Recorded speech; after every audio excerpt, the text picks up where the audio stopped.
A lot of you requested for an airline pay announcement. That's why today I will make one. And this is our landing announcement. Ladies and gentlemen, we have just landed at Ninoy Aquino International Airport. Cebu Pacific Air welcomes you to Manila. On behalf of your flight the crew headed by Captain Aznar with First Officer Pimentel and the rest of the team, we thank you for choosing Cebu Pacific, your airline of choice. Kalalapag lamang po natin sa paliparang pandaigdig ng Ninoy Aquino, maligayang pagdating sa Manila.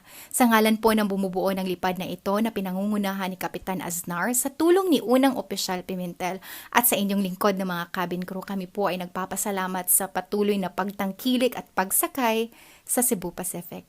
Maligayang pagdating.